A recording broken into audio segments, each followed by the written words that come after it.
Regional fallout, how Tanzania's election unrest shook East Africa.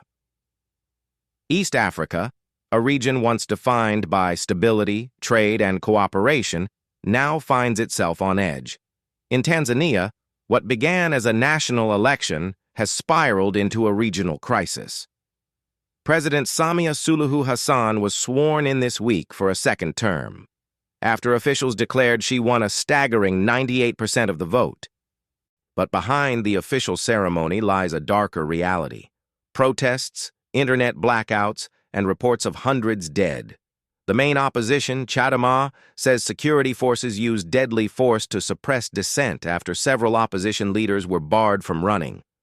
The Southern Africa Development Community's observer mission called the polls tense and intimidating, with voters unable to freely express their democratic will.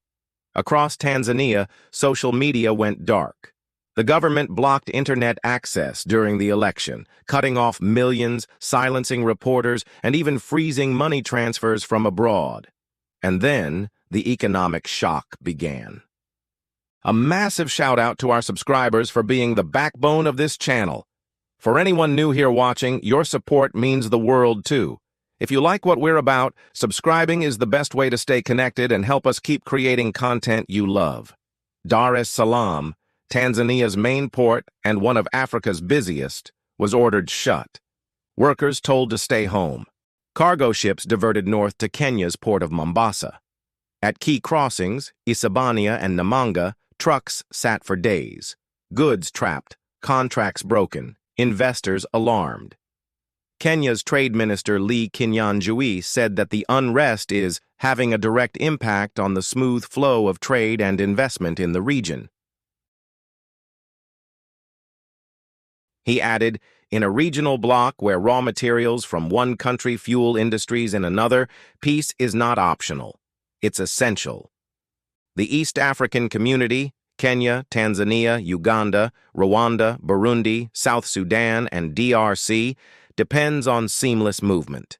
Copper from Congo, tea from Kenya, maize from Tanzania, oil from Uganda, each economy linked to the next. But when one stumbles, the whole region feels the tremor. As the unrest deepened, shortages of cash, fuel, and food followed.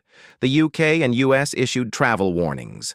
Remittance flows, worth nearly $758 million last year, froze under the internet shutdown. For families relying on money from abroad, that blackout meant hunger.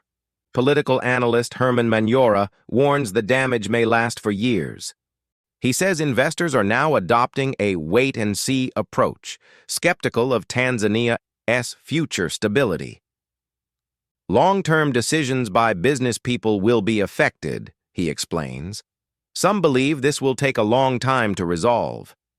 And the challenge runs deeper than politics. Youth unemployment, economic frustration, and human rights concerns are fueling anger across the region. From Nairobi to Dar es Salaam, the fear is the same, that disillusioned youth could turn unrest into revolution. For now, President Samia stands firm, backed by neighboring leaders like Kenya is William Ruto and Uganda is Yoweri Museveni, who both congratulated her amid criticism from rights groups. But as Tanzania's ports stay quiet and borders choke, the price of peace grows heavier by the day. Because when trade stops in Tanzania, East Africa itself begins to unravel. This is Sal Pier, signing off from VlogND, where we work to uncover the true stories of the world and Africa. Thank you for spending your time with us. If you enjoyed the journey, subscribing is the best way to ensure you never miss the next one. We are so grateful for your support.